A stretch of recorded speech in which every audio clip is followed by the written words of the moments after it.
Welcome back to the Funded Fast Chats. I am Rochelle Butler with the San Joaquin Valley Clean Energy Organization.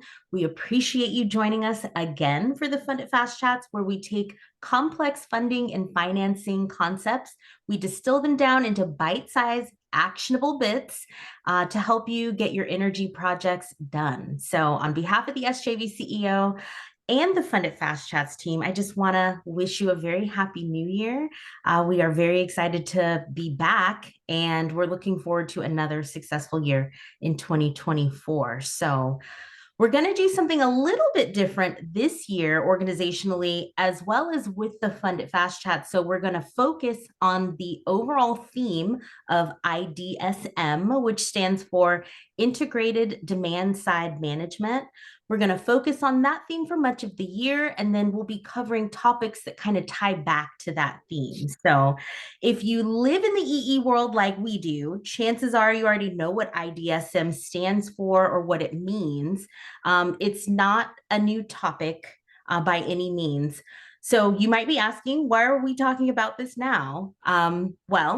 As we are all diligently working toward our common goals, which include things like reducing our carbon footprint, achieving zero net energy, reducing our energy cost burden, among many, many other things, we want to take a second not only to memorialize these topics on our platform, but to also walk through with our partners what it means, how their projects and other activities are designed around IDSM.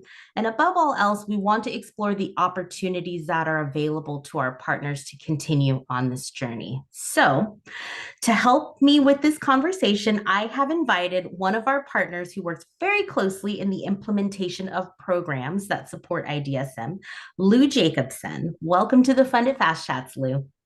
Nice to be here, Rochelle. Awesome. If Lou looks familiar to you, it's because he has been a guest on the Funded Fast Chats before. It's always a pleasure working with Lou. So we're really glad to have you back here with us to kick off the new year. But before we completely dive into the deep end on IDSM, I just want to level set a little bit here for the folks tuning in that may not know exactly what IDSM is. So since we're setting the table, if you will, I want to be sure that all of our listeners understand and can follow along with our conversation. So Lou, if you wouldn't mind, can you give us what I like to call the Reader's Digest explanation of what IDSM is? Yeah, sure. So I think the first thing we need to do is just kind of break this down. And so we'll start with what demand side management is. It's a fancy term that really just refers to individual strategies that load serving entities, utilities, CCAs, that type of thing, can use to manage demand, electricity demand specifically, while incentivizing changes in consumption. And that's a lot, right? But it's not, because really this is the energy efficiency programs that we all know. So if a program comes out and says, hey, change that light bulb, we'll do it for no cost, that really is a demand side management strategy, right? We're incentivizing a change in that consumption. Demand response programs are the same thing. Then you can have incentive or disincentive programs like changes in rates, like time of use rates, distributed generation, storage, and now even transportation electrification. So each one of these are standalone strategies, right, or activities on the customer side of that meter that can change consumption. And so when you think about that, right, how do implementers or utilities change that consumption? How do we manage that? Well, we provide incentives. So now let's add that word integrated, right? And it's exactly what it sounds like. Now we're going to integrate two or more of those strategies, right? And so that really is the key difference between a demand side management strategy and an integrated demand side management. So we're joining those strategies together. They're multiple. And we're going to do that at the same time, and in some cases with the same technology. So the key here and the outcome is to maximize the effectiveness of that deployed strategy while addressing the where and when of those resources and that consumption. So this is a really important thing, right? And there's an example here, and that example has been discussed on Rochelle's platforms before, and that is the heat pump, water heater, and electrification. So we, could in theory install a heat pump water heater, right? We're saving energy, in this case, natural gas, but we're actually changing your consumption pattern, and then we can integrate demand response into that energy efficiency service, making it an integrated demand side management strategy. And so it's just, in my mind, a fancy way of saying, hey, we're going to put a couple of good things together and get more out of it. I love that. Thank you so much, Lou. I would like to kind of focus a little bit on, I'm so glad you used the term strategies. I want to focus on what, well, in my opinion, one of the most important strategies, which are the programs that are behind or that fuel IDSM. Now, we have discussed, as you mentioned, we've talked about quite a few of those programs on the Funded Fast Chats, but I would just like to take a second to kind of look at the programs through the lens of integrated demand side management. So, if you wouldn't mind taking us through some of the active programs that are available now and how they aim to reduce that stress on the grid. Yeah, and I think every program is going to be a little bit different, right? So what I'm going to do is really focus in on services to public agencies, and also really focus in on kind of your historic energy efficiency program being administered by a utility under the auspices of the California Public Utilities Commission. So historically, it's been very challenging to integrate multiple DSM, or demand side management strategies, into an energy efficiency service. There's a lot to unpack there, right? But really, it's the ability to fund both behaviors, or put those two things together as an implementer. Now, a lot of this is changing, and I'm incredibly happy about it, right? Because historically, we've been that focused on that widget. So think lighting. Come out there, I retrofit your lighting, I walk away. But there's probably a lot more that I could do. And so we've been constrained really by policy. We've been constrained in the way that we, access different funding streams to value stack to integrate this stuff. And this is changing. And I'm incredibly excited to see it slowly changing. And so we're now, as implementers, able to look at this bigger picture, right? Of saying, well, whether we're doing lighting or HVAC, or we're doing water heating, how do we begin to integrate resources in a way that benefits, you as the potential participant, the grid, and the ratepayer? And we're doing things now that we just couldn't do a few years ago. We talked about them a few years ago and said, this would be great.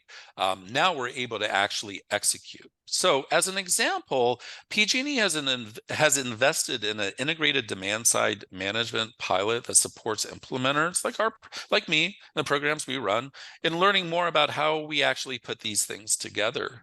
And recent California Public Utility decisions authorized energy efficiency program administrators, utilities, regional energy networks, if they choose to do it, to expand dollars that they're utilizing to invest in more integrated demand side management programming in 24 and beyond. Another decision gave authority to the utilities, should they choose to use it, to expand on-bill financing. So that's the 0% financing solution available to consumers out there for demand side measurement, or demand side management measures that have historically been excluded from this funding. So think solar and storage. So those strategies are merging together. It's something that we've talked about for a long time, and as we look into the future, we see it coming together. So I mentioned the heat pump water heater before, and this, the heat pump water heater is all the rave right now with this stuff, right? But there's other places we can do it.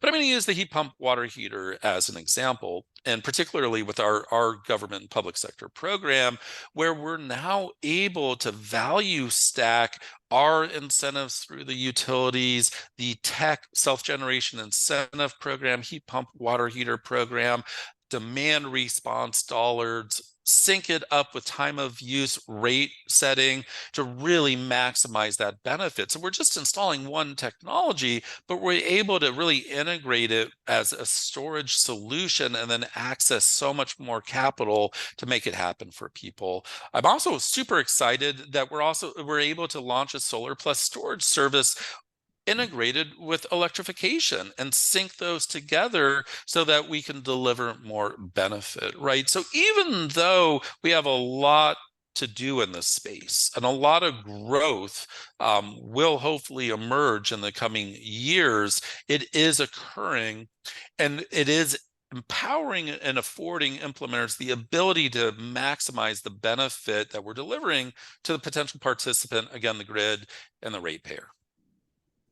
Awesome. So I'm so glad that you mentioned growing and expanding. And because I'm a person that likes to try to think a couple of steps ahead on what may be on the horizon and what opportunities are coming down the pipeline. So over the years, there's always been like a specific measure of focus, right? Like you mentioned earlier with lighting, or now heat pump water heaters are the rage.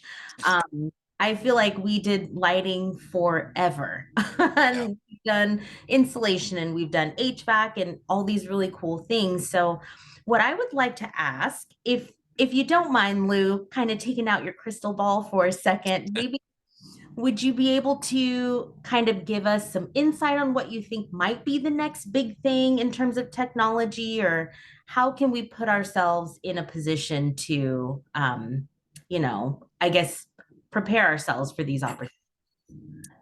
Yeah, it's hard to predict what technologies are going to emerge within the market, right? But, if you take a step back and just think about the major building systems, right? You have space conditioning, heating, air conditioning, water heating and delivery, lighting, the building envelope.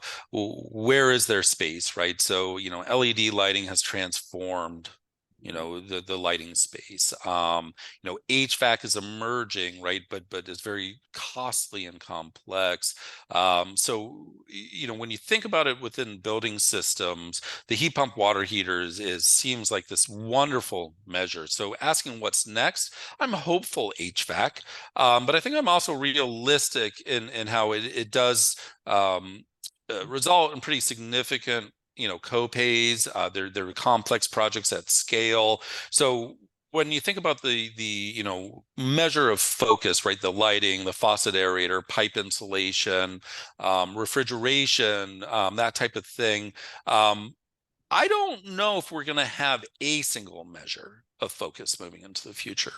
When I look at it, I see it as electrification, broadly speaking, and needing to be able to integrate multiple solutions at the same time. And so, is there a tech when we look into the future? Maybe. But I think there are some barriers that we need to think about when it comes to how we integrate and how we look to the future, right? Policy, participant costs, right? That cost barrier, knowledge and experience with demand response and with electrification. So I think if we begin to look at those barriers, right, and we think about how the policy is, supporting overcoming those barriers, there's hope in looking at electrification and they intersect with demand response. So when I look beyond that horizon, I think some programs are going to look the same, right? Especially those in niche markets. So, large industry, right? Maybe even some, water delivery type programs. But I think others are really going to have to push on that IDSM, or integrated demand side management envelope, so we track towards our goals. And to me, that's going to look like building electrification.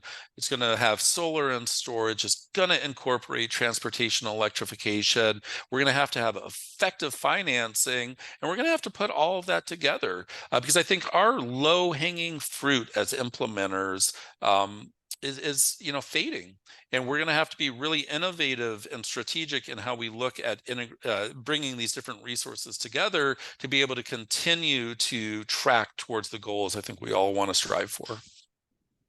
I definitely agree with that. And even though we can't see into the future, we do, as you said, we do have some pretty good indications about where we're going. So I'd like to kind of focus a little bit on things that are actionable that our partners can kind of take back and make sure they have their, their things in line so that they can be prepared as as these opportunities present themselves. So if you could, wouldn't mind just taking a second and expanding a little bit more about how partners can prepare for these integrated projects in the future.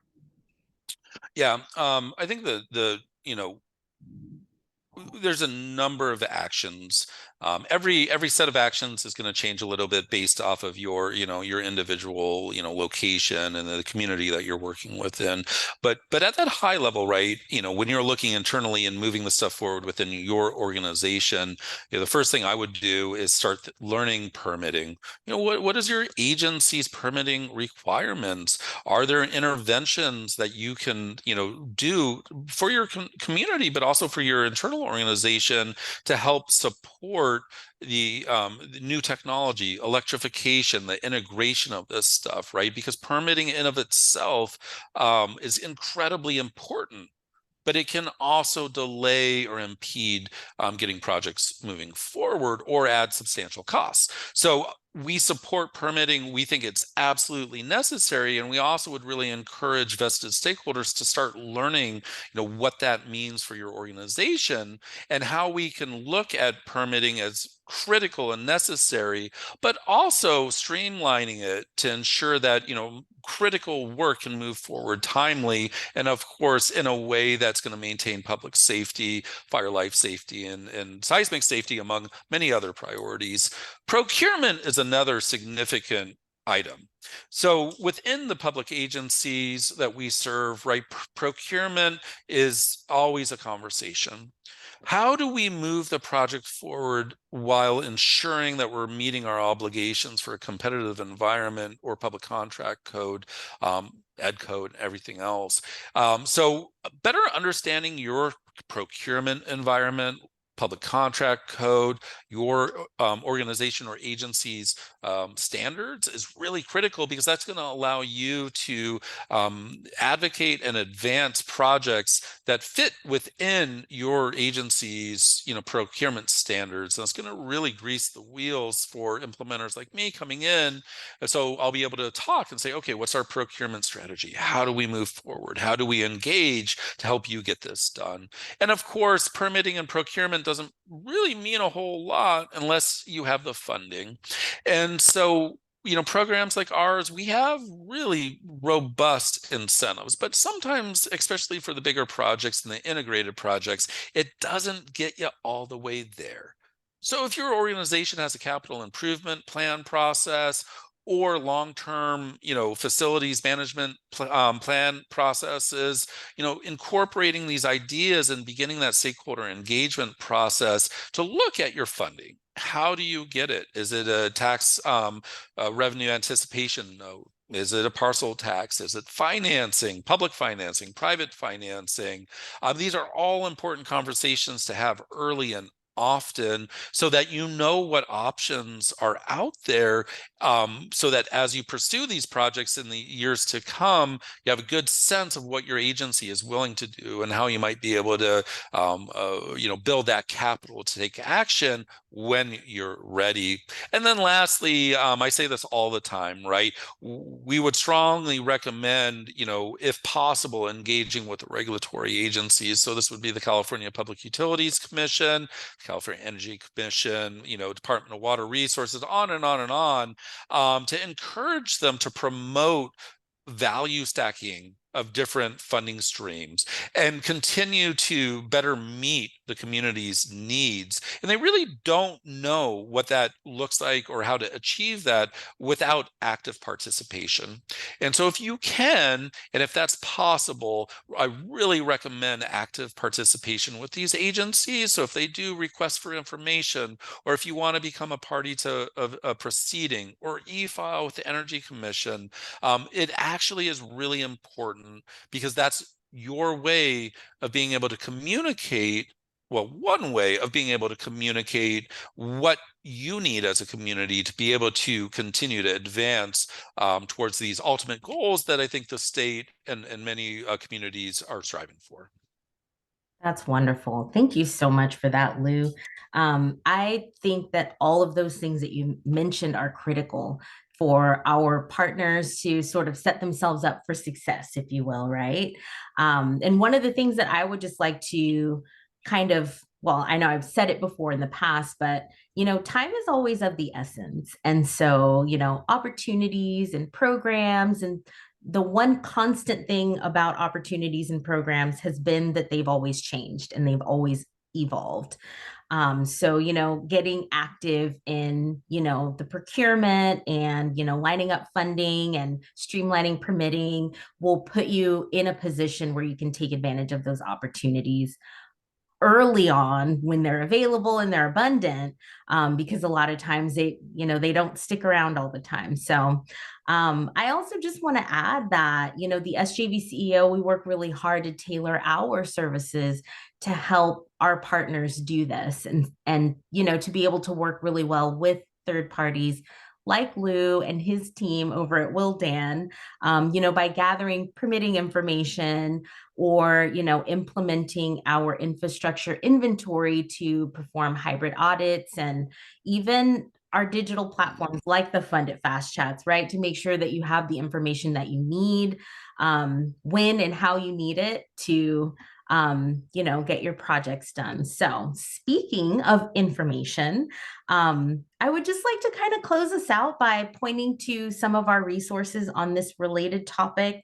I know I said this before, but we would like to invite you to take a look at some of our other Funded Fast Chats. Some of them we have done with Lou, on, IDSM fueled programs such as, for example, the Water Infrastructure Systems Efficiency or WISE program. We did a Funded Fast Chat on water heaters called Woohoo Water Heaters, which I had a ton of fun recording with Lou, EV charging, CETA, all of those things. So we will make sure that the links to those recordings are easily accessible to you, so you can just quickly go to those. So let's see. I think that's what I have. Lou, did you have any last thoughts or any closeout thoughts that you just wanted to add there at the end? Well, I really encourage everybody to reach out to Rochelle and team if you're interested in discussing, how this, the deployment of integrated demand side management looks to your agency.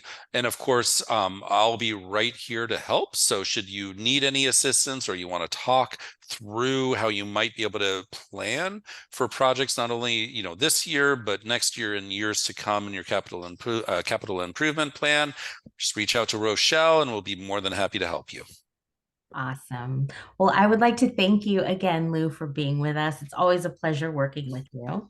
Our next Funded Fast Chat will be coming your way next month, and we hope to see you there. Until then, Happy New Year, and I hope everyone has a wonderful New Year. And we're looking forward to hearing from you on projects.